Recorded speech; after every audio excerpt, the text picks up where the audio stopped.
আমাদের কিন্তু শুধু মাছের উৎপাদন বৃদ্ধি করাই আমাদের কাজ নয়, আমাদের কাজ হলো কোয়ালিটি সম্পন্ন মাছ উৎপাদন করা।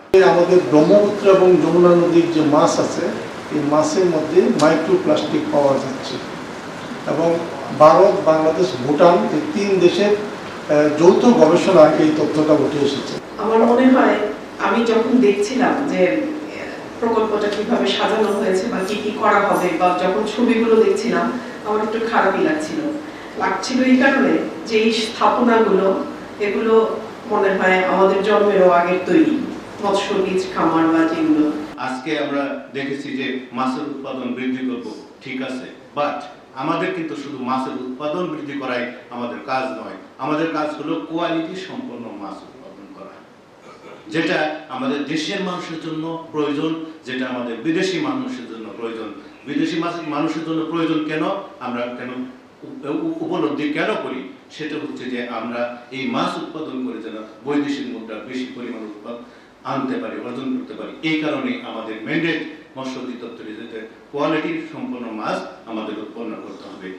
তো এখানে মৎস্য অধিদপ্তরের যে খামারগুলো, যে 7টা খামার, বাংলাদেশে কিন্তু খুব কম জায়গায় আছে একটা জেলাতে এতগুলো খামার।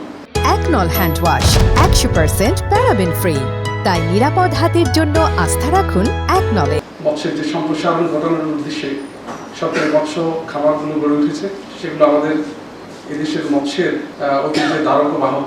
এদেশের মৎস্যের অনেকাংশে পরিচিতি আমাদের এই খামারগুলো দিয়েই ছিল একসময়, কিন্তু বিভিন্ন কারণে কালের পরিক্রমায় সেই খামারগুলো যে পর্যায়ে যে অবস্থায় উন্নীত হয়েছে তা অত্যন্ত নাজুক এবং আশঙ্কাবহ বলে আমরা দীর্ঘদিন থেকে বলে আসছি। এবং এই প্রেক্ষাপটে আমাদের এই প্রকল্পটি মৎস্য অধিদপ্তর গ্রহণ করে। এটা আমাদের আগামী উজ্জ্বল একটি দিনের শুভ সূচনা বলে আমরা মনে করি। মৎস্য প্রাণী সম্পদ মন্ত্রণালয়ের আওতায় মৎস্য অধিদপ্তরের বাস্তবায়নে যে প্রকল্পটি, এই প্রকল্পের উপস্থাপন আমি আপনাদের সঙ্গে উপস্থাপন করছি। কৃষি বিশ্ববিদ্যালয়ের প্রফেসর ডক্টর হারুন রশিদ সাহেব একটা গবেষণায় জড়িত ছিলেন। তিনি আমাদেরকে যে তথ্যটা দিয়েছেন সেটা হলো যে যদি উনি কর্মশালার পার্ট না, যেহেতু এখানে মহাপরিচালক মহোদয় আছেন, এই জন্য আমি এই প্রশ্নটার সুযোগ নিচ্ছি।